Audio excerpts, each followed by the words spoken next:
कौन कौन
देश की सुरक्षा को समर्पित रहा। पूरे देश में आज शोक की लहर है। पूरा देश आज उन्हें अपनी भावभीनी श्रद्धांजलि अर्पित कर रहा है।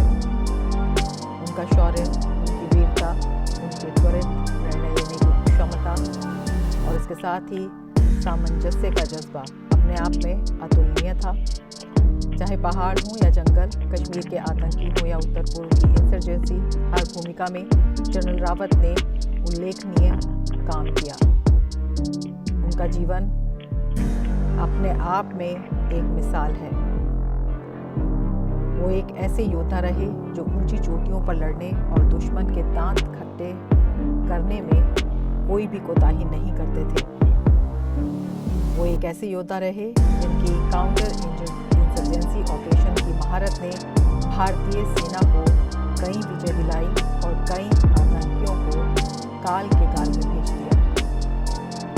उनका पूरा जीवन शौर्य की, वीरता की, सामंजस्य की कहानी कहता है। पूरा देश आज उन्हें याद कर रहा है, भावभीनी श्रद्धांजलि अर्पित कर रहा है।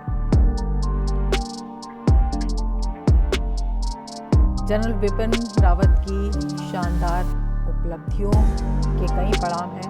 उनकी उपलब्धियां, अगर उनका पूरा जीवन देखें तो वो उपलब्धियों से भरा हुआ है।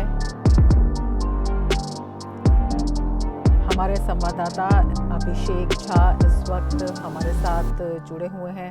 अभिषेक, पूरा देश भावभीनी श्रद्धांजलि दे रहा है, शोक की लहर है। अगर हम जनरल बिपिन रावत का जीवन देखते हैं तो अपने आप में वो किसी शौर्य गाथा से कम नहीं है।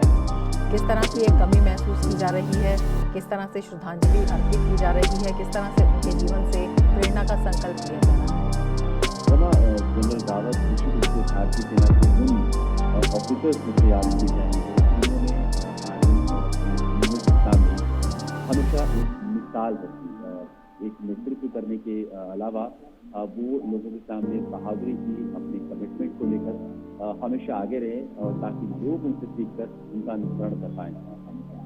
कहा जाता है कि कई बार इससे पहले भी 2015 में फरवरी के महीने में एक बार देश के पूर्वोत्तर इलाके में एक हेलीकॉप्टर जिसमें सवार थे वो दुर्घटनाग्रस्त हुआ था, जिसमें जनरल रावत बाल बचे थे और उन्हें उनके वीर में चोट काफी आई थी, लेकिन अपने चोट की परवाह न करते हुए उन्होंने तुरंत जो अगला हेलीकॉप्टर या अगली उड़ान उपलब्ध की वो गए और वापस से अपना दौरा पूरा किया और सभी वहाँ जो ऑफिसर थे या जो आगे के वरिष्ठ लोग थे उसको उन्होंने पूरा किया। इसके अलावा भी उनके जो कलीग हैं, जो उनके फ्रेंड्स हैं, वो तमाम ऐसे उदाहरण बताते हैं कि किस प्रकार कई बार चोट लगने। மேலும் இது போன்ற செய்திகளை உடனுக்குடன் தெரிந்து கொள்ள இணைந்திருங்கள் உங்கள் நியூஸ் 11 தமிழுடன். நன்றி.